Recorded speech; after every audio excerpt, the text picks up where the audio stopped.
ரீசெண்டாக ஒரு public byte ஒன்று பார்த்தடா. அதில் எலெக்ஷன் ஒட்டிய கேள்விக்கு ஒரு அம்மா பதில் சொல்கிறாங்க. எங்களுக்கு இலவசமே வேணாம், எங்களுக்கு விலைவாசி மட்டும் கம்மி பண்ணால் போதும் அப்படின்னு சொல்கிறாங்க. அப்படின்னா தமிழ்நாட்டில் இருக்கிற சாமானிய மக்கள் எல்லாருமே அப்படி தான் யோசிச்சிருப்பாங்கல்ல. இந்த இலவச திட்டங்களால தான், இந்த கவர்மெண்ட் கொடுக்குற இந்த இலவச திட்டங்களால தான் விலைவாசி ஏறி இருக்குன்னு நினச்சிருப்பாங்கல்ல. ஆமாம், எல்லாருமே அப்படிதான் நினச்சிட்டு இருக்காங்க. ஆனால் அது உண்மை இல்லை. எப்படி சொல்கிறேன்னா, தமிழ்நாட்டில் மட்டும்தான் இந்த விலையில்லா திட்டங்கள் கொடுக்கப்படுது.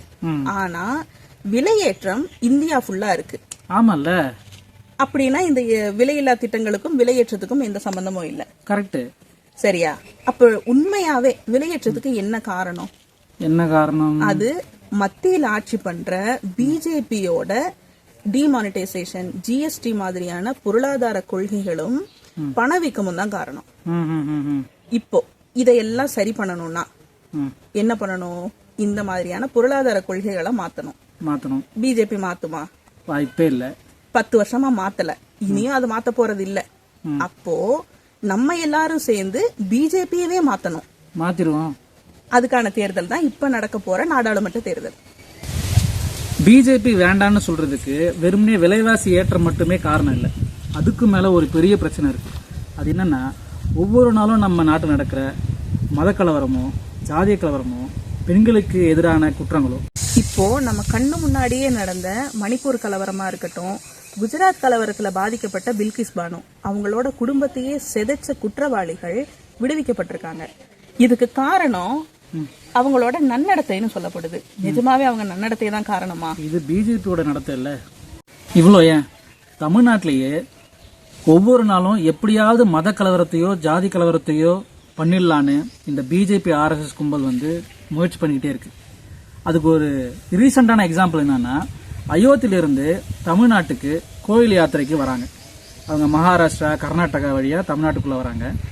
அது வரைக்கும் சைலண்டா இருந்தவங்க, அது வரைக்கும் நல்லா வந்துட்டு இருந்தவங்க, தமிழ்நாட்டுக்குள்ள வந்த உடனே பரமக்குடி கிட்ட தன்னுடைய கார் கண்ணாடிகள்லாம் உடைச்சிக்கிட்டு 10 பேர் முகம் தெரியாதவங்க கோ பேக் ராமர் எதுக்கு இங்க எடுத்துட்டு வரீங்க, இங்க கோயிலா இருக்கு அப்படின்னு சொல்லி தங்களை தாக்கியதாக அவங்க போலீஸ் ஸ்டேஷன்ல கம்ப்ளைண்ட் பண்ணிருக்காங்க.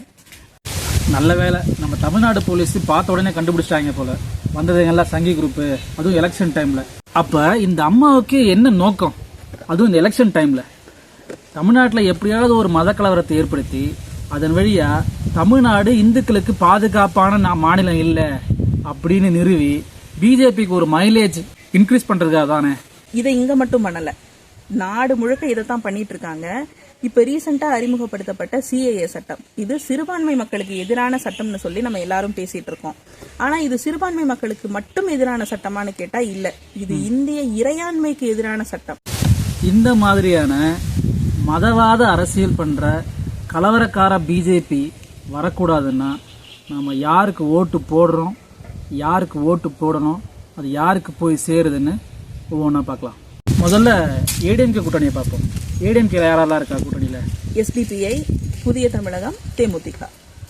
ஓகே, ஒரு வாரத்துக்கு ஏடிஎம்கே 40 தொகுதியும் ஜெயிச்சிருச்சுன்னு வச்சுப்போம். இப்போ இந்த 40 தொகுதியை ஜெயிச்சதுக்கப்புறம் நாடாளுமன்றத்தில் அவங்க ஒன்று இந்திய கூட்டணியோட பிரதமரை தேர்ந்தெடுக்கணும், இல்லைனா பிஜேபி கூட்டணியோட பிரதமரை தேர்ந்தெடுக்கணும். அவங்க யாரு கூட்டணியை தேர்ந்தெடுப்பாங்க? கண்டிப்பா பிஜேபி தான் தேர்ந்தெடுப்பாங்க. இல்லையே, இவங்க தான் பிஜேபிக்கு எதிரான ஆளாச்சே. அவங்க பிஜேபியை எதிர்க்கிறாங்கன்னா அவங்க இந்தியா கூட்டணிக்கு ஆதரவு தெரிவிச்சிருக்கணும்ல. ஆமா, ஏன் தெரிவிக்கல?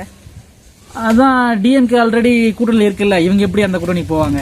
ஏன் போக முடியாது? நம்ம பக்கத்து மாநிலம் கேரளால காங்கிரஸும் கம்யூனிஸ்டும் ஆப்போசிட்ல போட்டி போடுது. ஆனா 2 பேரும் இந்தியா கூட்டணியில இருக்காங்களே. அப்ப அவங்க யாருக்கு ஓட்டு போட்டாலும் அவங்க இந்தியா கூட்டணி தான் போகுது அந்த ஓட்டு. ஆமா, அதே மாதிரி தமிழ்நாட்டிலையும் பண்ணிருக்கலாம்ல. இப்ப கூட ஒன்னும் பிரச்சனை இல்ல. நம்ம எடப்பாடி ஐயாவை சொல்லி துண்டு போட சொல்லலாம்ல. சொல்லலாம் தான், ஆனா அவர் போட மாட்டாரு. ஏன்னா அவருக்கு இன்னொரு பிளான் இருக்குல்ல.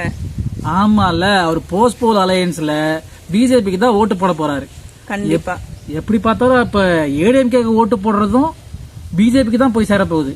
கண்டிப்பா. இந்த வேலையை ஏடிஎம்கே மட்டும்தான் பாக்குதான்னு கேட்டா இல்ல, இதே மாதிரி இன்னொரு கட்சியும் இதே வேலையை பாக்குறாங்க.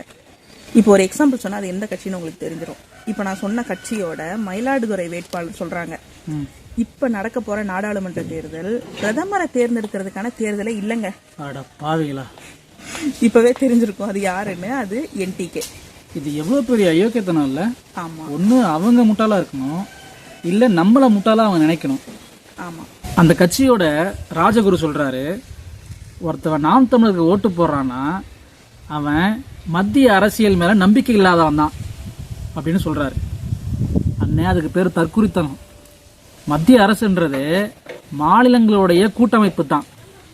மத்திய அரசுல எந்த சட்டம் கொண்டு வந்தாலும் அது தமிழ்நாட்டையும் பாதிக்கும். இல்ல எங்களுக்கு மத்திய அரசு மேல நம்பிக்கையே இல்லை, அதில் யார் வந்தாலும் எங்களுக்கு கவலை கிடையாது, எங்களுக்கு தமிழ்நாட்டில் டிஎம்கே வரக்கூடாது, அதை ஒழிச்சிட்டா இங்க தேனாரும் பாலாரும் ஓடுன்னு சொல்லிக்கிட்டு இருக்காங்க. ஒரு வாதத்துக்கு இப்ப நடக்கிற தேர்தல்ல பிஜேபி அலையன்ஸும் இந்தியா அலையன்ஸும் ஈக்குவலான எம்பிஸ் வச்சிருக்காங்க. இப்போ பிரதமர் வேட்பாளரை தேர்ந்தெடுக்கிறதுக்கு ஒரே ஒரு எம்பி தேவைப்படுது, அதாவது ஆட்சி அமைக்கிறதுக்கு. இப்ப அந்த ஒரே ஒரு எம்பி நாம் தமிழர் கட்சியோட மயிலாடுதுறை வேட்பாளர்னே வச்சுக்கலாம். இது நடக்காது, ஒரு வாதத்துக்கு தான் இது. ஆமா, அப்போ அவங்க தான் ஜெயிச்சிருக்காங்கன்னு வச்சுப்போம். இப்போ மயிலாடுதுறை வேட்பாளர் யாருக்கு ஆதரவா செயல்படுவாங்க? பிஜேபிக்கா இல்ல இந்தியா அலையன்ஸுக்கா? இந்தியா கூட்டணிக்கு கண்டிப்பா அவங்க ஆதரவு தெரிவிக்க போறது இல்ல. ஏன்னா அந்த கூட்டணியில தான் டிஎம்கேவும் காங்கிரஸும் இருக்கு. அப்ப அவங்க கண்டிப்பா பிஜேபி பக்கம் தான் போக போறாங்க. ஓ, நம்ம அண்ணனும் சொல்லியிருக்காருல்ல, தமிழிசை அக்காவுக்கோ இல்ல பொன்னார் அண்ணனுக்கோ நீங்க பிரதமர் வேட்பாளரை எடுத்துருங்க, கொடுத்துருங்க, நாங்க கட்சி கலைச்சிட்டு வாக்கு சேகரிக்க வந்துடுறோம் அப்படின்னு சொல்லிட்டாப்ல. அப்ப எப்படியும் இவங்க பிஜேபிக்கு தான் சப்போர்ட் பண்ண போறாங்க. ஒருவேளை ஜெயிக்க மாட்டாங்கன்றது. பிரதமர் தமிழராக இருந்தாலும் பிஜேபியா இருந்தாலும் பரவாயில்ல இவருக்கு. அப்ப கண்டிப்பா இவரு பிஜேபி கூட்டணி தான் ஓட்டு போட போறாரு. இப்போ ஒரு சிலர் நான் எந்த கட்சிக்கும் ஓட்டு போட மாட்டேன், எனக்கு எதுலயும் விருப்பம் இல்ல, நான் நோட்டாக்கு ஓட்டு போட போறேன்னு முடிவு பண்ணியிருக்கலாம். ஆனா நோட்டாக்கு ஓட்டு போடுறதும் ஓட்டு போடாம வீட்டுல இருக்கிறதும் ஒண்ணுதான். ஏன்னா இப்ப இந்தியா இருக்கிற இந்த இக்கட்டான சூழல்ல நான் நோட்டாக்கு ஓட்டு போட போறேன்னு சொல்றது பாஜகவுக்கு ஆதரவான ஒரு செயல். எந்த அளவுக்கு இப்படி ஓட்டு சிதறடிக்கப்படுதோ அந்த அளவுக்கு பாஜக ஓட்ட ஆட்டைய போடும். 7 கழுத வயசானாலும் இன்னமும் நீங்க நோட்டாக்கு ஓட்டு போடுறீங்கன்னா உங்களுடைய அரசியல் புரிதலை மறுபரிசீலனை பண்ணணும். அதுவும் ஜனநாயகம் தான், நோட்டாக்கு போடுறதும் ஜனநாயகம் தான். ஆனா இந்த எலெக்ஷன் அதுக்கான எலெக்ஷன் இல்லை. இன்னும் சொல்ல போனா இது ஏடிஎம்கே உடைய பர்சன்டேஜோ என்டிகேயோட பர்சன்டேஜோ நோட்டாவோடைய பர்சன்டேஜை நிரூபிக்கிற எலெக்ஷன் இது இல்லை.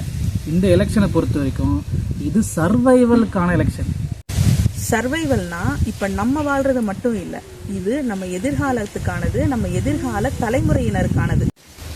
ஒரு பேச்சுக்கு இந்தியா கூட்டணி, அதாவது தமிழ்நாட்டில் இருக்கிற டிஎம்கே கூட்டணி 40%லேருந்து 50% ஓட்டு வாங்குதுன்னு வச்சுக்கோங்க. அதுதான், அதாவது அந்த 40 to 50% ஓட்டு தான் பிஜேபிக்கு நேரடியான எதிர்ப்பு ஓட்டு. சரியா? அது இல்லாத மீதி 50% பிஜேபிக்கு ஆதரவான மறைமுக ஓட்டு. பிஜேபிய எதிர்க்கணும்னு நினைக்கிற அத்தனை பேரும் அவங்களோட ஓட்டை செதறடிக்காம பிஜேபிய நேருக்கு நேர் எதிர்க்கிற இந்தியா கூட்டணிக்கு தான் போடணும். இது வெறும் தேர்தல் இல்ல, பாசிஸ்டுகளுக்கு எதிரான போர். இந்த போர்ல எல்லாரும் கலந்துக்கணும், 100% வாக்கு செலுத்தணும். நம் தேசத்தை காக்க, ஜனநாயகத்தை காக்க வாக்களிப்போம் இந்திய கூட்டணிக்கு. ஜெய் டெமோக்ரசி, வெல்க ஜனநாயகம்.